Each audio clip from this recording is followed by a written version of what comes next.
Hey guys, welcome back to another episode. Today we're with Nico Landauer, one of the organizers of the Hydrofoil Pro Tour event in Mexico, the owner and designer behind the BU boards, and the product of the Peter Lynn kites. He's been kiting for as long as I can remember myself. He's been at the top for many years now, and I think he can bring a bunch of good insights into our talk today. So Nico, what's up? How are you? Good, are you? Good. Dude, look, first question I'm gonna ask. I know you live in San Diego, but you have you kite for Uruguay. Yes. So, are you from Uruguay or from States? I'm born and raised in Uruguay, yes. Okay. And I like to say I want to represent Uruguay, and also a lot of my friends are from US, so I don't feel like taking a spot there when we can all go if I take a spot in Uruguay. I see. So might as well do that. But you live most of the time in San Diego? Yes, for the past 16 years, yeah. 16, okay, that's a long time. Yeah. Then I will say you're the host and organizer of the Hydrofoil Pro Tour in Mexico, the first event. So tell us more about the event, what's happening. So the event, Denis, where the event beach, the hotel there is, he's one of the organizers. I basically, what happened last year, the event wasn't going to happen, so I stepped in and said, whoa, look at this, it's amazing. I love La Ventana, everybody does. I mean, so I say, let's call a couple friends and say, hey, will you give me a hand? Let's put it together. I mean, we can't let it go. So we did it. It was a success. 65 people on the line. It was amazing. I wasn't expecting it to be that big, to be honest. It caught me a little unprepared. I was like, whoa. This year is 60% of that. So, which I kind of like it. It's like more lucky, not a lot of people. A lot of girls this year, which is awesome. Yeah, because I think Olympic Games now. Do you know how many girls we have total registered for this event? I think I have 9 or 10. Okay. Which is, usually we got 2, 3. Yeah, I think this is the biggest we had so far, and this is just the first big event. Yeah. So this year we're gonna have a lot of that, which is great. Last day of the event, we were thinking about giving them their own fleet. Okay. So they can get you actually go and race against each other, level against others. Okay. Would be kind of cool. That would be definitely interesting to watch it. Yeah. And see it's gonna go. And Leventon, I think it's such a good place. I think I didn't know that it was about to be cancelled last year, because you kind of expect us to be every year here, because it's such a nice place again. Especially for the beginning of the season to kick off. Yeah, everybody's coming from the winter in the Europe or North America. It's snowing still, so it's like, hey, you know what? Let me get out of the snow. Yeah. Although the snow has been so good this year, maybe a lot of people say, let's go to the I guess. Because we've been snowing a lot. Right? So a lot of people snow kiting, which is great. Are you gonna race yourself this year? You? Yes, I'm trying to. As long as all the mechanics, work out and everybody's in place and we can make it happening. I will. Okay. I don't wanna, go racing and jeopardize the event. So I'll wait until the last minute. Okay. If everything is great, put a kite up. Perfect. Yeah, and because the event is at the beach, and then it takes literally a minute, just launch your kite and go and race. Yeah, which is the beauty of kite racing. Yes, exactly. Like, you have to set up the boat. Sometimes I don't understand why people calls you up and hey, what's the forecast looking? It's like, I know. You need 4 or 5 kites to show up to the beach and put whatever it is. You got 20 minutes before the start when it's not gonna change that much. So yeah, definitely. Be prepared. Okay, yeah, absolutely. Yes. Yeah, that's what I like surfing. It's just so easy. It's easy to go out and kite. Yeah. You make the boards, very famous ones, and you are one of the first guy who invented this neat concept of the. How do you call the nose one? We call them the cabin top because it looks like the cabin top nose. Yeah, it's kind of funny. So a friend of mine, there's a sailor, big time sailor, show up to the shop, and we had all the boards and he's looking and he's like, look at that, it looks like it has a cabin top. Okay. And it's like, and we were laughing. It's like, all right, that's the name. Yeah, nice. I like it. And I've seen that many manufacturers started to copy it. Yeah. And as you as a pioneer of this design, what was your idea behind it, and how do you feel it changes the game in the board? I I basically what I was trying to do is somebody once told me, actually a guy from here in La Ventana, talking about the old windsurf days. He said, hey, at one point we couldn't invent anything to go any faster. So what we started to do is to reduce drag, right? And that's how we got that little extra. And you know, windsurfers, you know, it's a fraction of a knot or 0.5 of a knot in the races. What they need on the speed trials and stuff like that. And all they were gaining is reduction of drag. So that's the idea behind of the board. The reason why it has the cabin on the top is basically to add a little bit of volume. So to compensate for the reduction of board on the sides. So I grab a board which is in the garage, and it was broken. It was like buckle, and basically I just turned the table saw on and just cut it off. Slide it, and basically that volume that I got out of the sizes. The side I added to the top, so it makes it a good, you know, a good aerodynamic. Okay, it's looking good. And I would try. I liked it, and then I just reduced it, and we are in the version, I would say 4. Yeah. Okay. Already. Yeah, I saw the first one in the garage, and the current one that looks, I would say much better, more smooth and just rounded overall. Yeah. It looks like more, I said, not look presentable, but looks like more it'll aerodynamic come shape. together. Obviously, you know, prototypes you do it on the shop, and sometimes you want to get out on the water, right? Try it. So you don't want to spend a lot of time on the you know, basically static of the board. But then once you know it works, then you're like, okay, let's do it. Perfect. Where, if people would like to get your boards and order them, where should they go? The best thing is just hit me out on, you know, Facebook or Instagram. Okay, so it's gonna be Nico's Facebook. Yeah. What's your Facebook? Just tell him. Nico Landauer. Okay. And he's gonna be Nico's Instagram. What's your Instagram? The same, Nico Landauer. Yeah.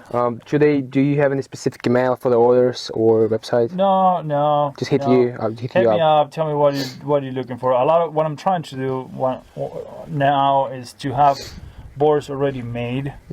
So if we don't have orders, or you know, orders are all going because they take all this process that you had to do, and basically curing time. So just start another one and just add it to the line. So even if we didn't sell it by the time it's done, it probably sells. Okay. So sometimes I'm trying to have boards already ready to go. I send you pictures, choose one, done. Okay. And if you want something specific, we'll make you can make a custom board for the rest. Okay. I think that's the big thing, that you can actually just make the custom board by the client's request.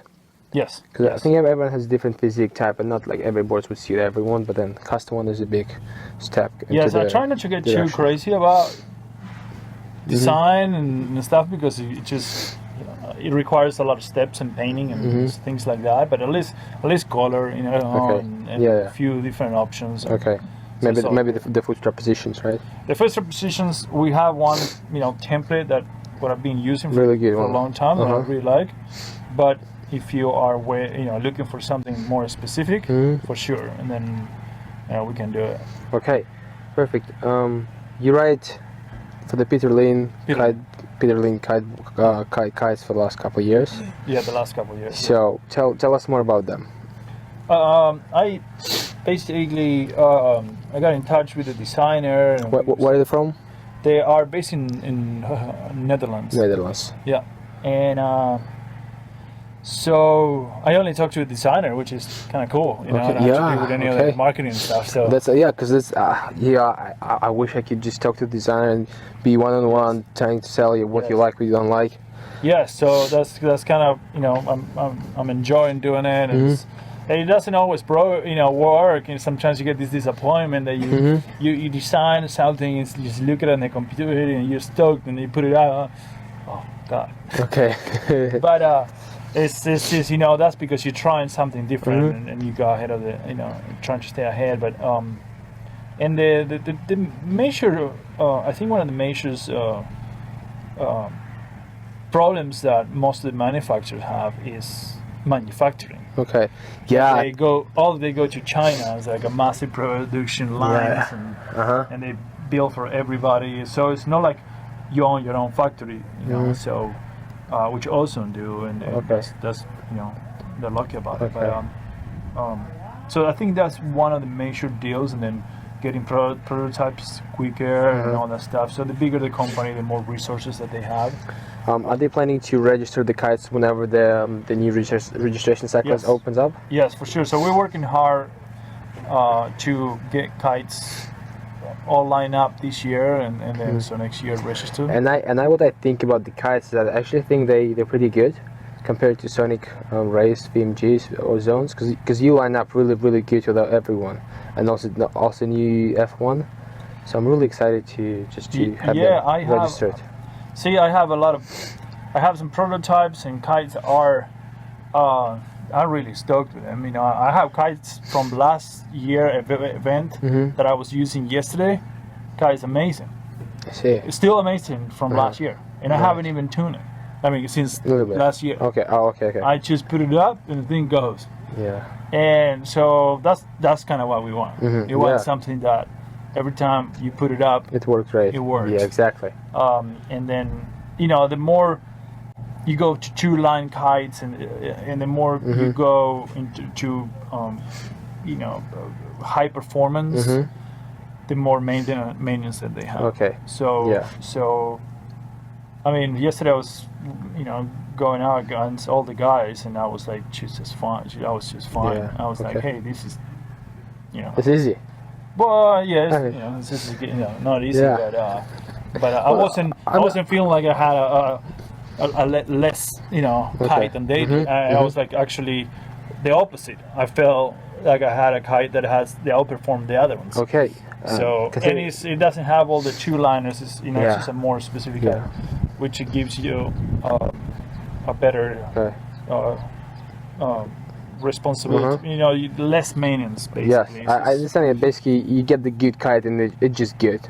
That's it. It's just good and stays that way for a while. Yeah, I can't wait to try them when they're gonna get registered. I have a new segment. Okay. On the podcast, and it's just like I use it to make the show a bit more fun. It's called Blitz Questions. Okay. Quick question. I ask you a question, you answer them. They're not really specific. They're just like the funny questions. Okay. So nothing serious. Let's start with the first one. What's your favorite drinking game to play? I don't have one. Okay, you don't drink, right? I do drink.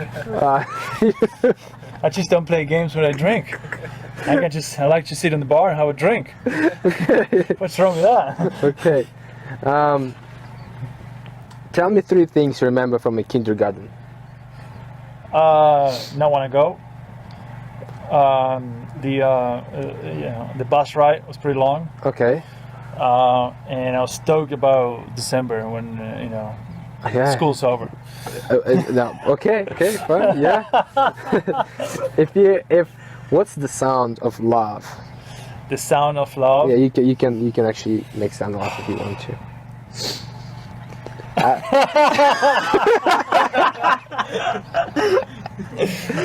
You can skip the question. No, I just did it. Did I miss it? Okay, I was fine. How do you make a tuna sandwich? How do I make a tuna sandwich? Yeah. With mayonnaise, tomato, and hard-boiled eggs. Okay, and tuna. Obviously. Right? Do you cut the hard part of the crust? Of the bread? Of the bread? No. No, you keep it. Okay. Who's your favorite doctor? And why? My doctor. Yeah. And why? Why? Because it's the only one I have. Okay. Good. Do you like this thing in the bath, in the shower, when you take a shower? To sing? If you like. Do you like to sing in the shower? Oh, take a bath? No, I'm not into it. Oh, you're not singing. No. Then my next question was like, can you sing it? Okay. If you're on an island and could only bring 3 things with you, what would it be? What would it be? A kite, a board, and a girlfriend. Okay. Yeah, that's amazing. I guess that's all you need, bro. I can figure out the harness. Don't worry about it. Yeah. Okay. If you can get rid of any state, which one would it be and why? If I can get rid of any state in the US. In the US? Yeah. Which one? Washington D.C. I mean Virginia. Virginia. Yeah. Okay. Why? Full of politicians. Okay, I see. I'm not into politics, so.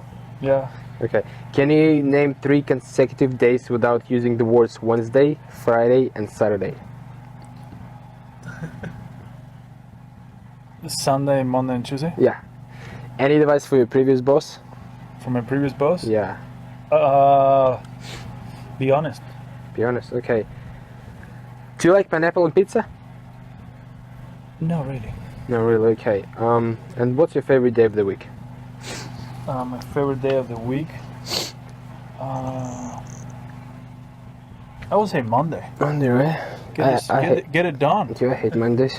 I know, but you know, if you look at it the other way around, Yeah. you know, your week already starts better. Yeah, but I go to school, so for me Monday's not the best day. Yeah, I get it. Yeah. And look, this is the final question, and this one is really important. Like it's like serious question, so I'd really appreciate if you pay close attention to it. Okay. What do you think cats dream about? I think they dream about food Mm-hmm. and bossing their owners. Yeah, dude, that's true, bro. Right? 100%. Yeah, 100%. Yeah. 100%. Nice, dude. That was a iconic blitz questions. Do you like them? Yeah. Quite funny, right? Yeah.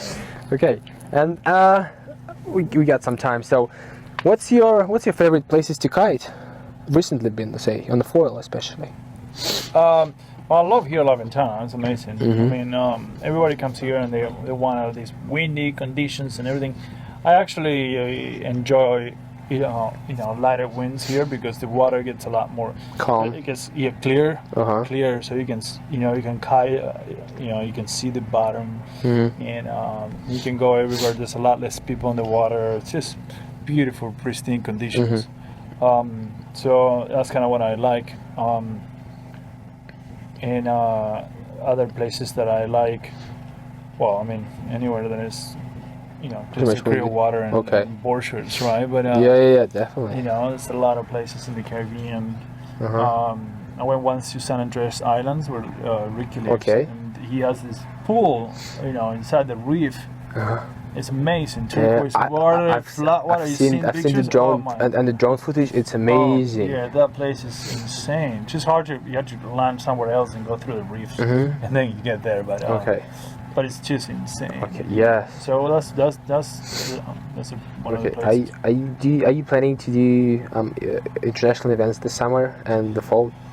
So I'm gonna do the Worlds, Mm-hmm. and then the Pan Am Games. Pan Am Games. They're this year's. Yes. So probably after the Pan Am Games, I'll decide whether I'll keep racing or retire. What about the World Beach Games in October? If I qualify, yeah, sure. Okay, I think you will. You should be. Hopefully. Okay. Yeah, if I qualify, I do it because they're at home. But Okay. for And sure. you said that you maybe be thinking of retiring. Retiring. Why? Yeah, because it's just too many years. You travel Okay. and then the time and have a company in San Diego and Okay. and just Okay. had a house here and But, probably buying so a did you- house in San Diego. Okay. Just, it requires so much time and Yeah. effort. And, But do you maybe still like recreational competing sometimes, like this of event? course. So like in California, of yeah. course, drive Yeah. up to Long Beach and have. Okay, so not that just that serious anymore. when Yes, you... just have fun designing, helping design the kites, Okay. and just competing once in a while. Uh-huh. But no, like pushing yeah, hard, like, and okay. it just takes so much time. I understand, yeah, because it's pretty much like all the guys from top 10. That's what we do, There's no really side life. That's just pushing. Everything. If you want to be in the top, you just gotta go kiting. every Absolutely, day. yeah. That's the key. So. Gee, that's actually, I'm really excited for you. And then I'm excited for the kites, for the new boards, for the events. You planning maybe to host some events in the future? Just keep hosting them. It's hard. Hosting is a pretty hard. It's a pretty hard task. I don't do it for any monetary. Mm-hmm. Just do it for helping out. Okay. You basically after many years of racing and competing, Mm-hmm. I feel like you had to give something back to the sport, and that's kind of like what I did. And just host some events, and I'm sure I help out and stuff. I just don't want to be in charge of them. But I'm sure I help out. Good. Be part of it. Good. Well, Nico, thank you very much for the podcast. All the links for Nico either will be here on the screen for the Instagram, Facebook, or also in the link in the description. And before we end, Nico, there's a camera. Look at the camera and say what you think right now, at this moment in time, the most important thing for the viewers to know. It's going to be like wishing happy birthday, or saying an inspirational thought. Just what you think is important. I just want to say thank you to all the people that is helping me out and came from all over the place to help us to run this event. I'm very grateful for them because without them we couldn't have an event. So I think that's all I can say right now. Yeah, it's great, and definitely come by next year. It's going to be an amazing event. Yes. And it's like the Hydrofoil Pro Tour in Mexico is, it's I would say it's an iconic event that happens every year, and it's the first big event of the season where the best riders come here to check out what everyone's been doing for the winter time and see. And the new equipment comes here, and then everyone finds out what's the direction going to be. Basically, the Hydrofoil Tour in Mexico sets up the direction for the rest of the year. Yep. And guys, we're doing the episodes weekly, so next Wednesday is going to be another amazing episode. Thank you, Nico, for this time. Thank you. And see you next Wednesday. Bye.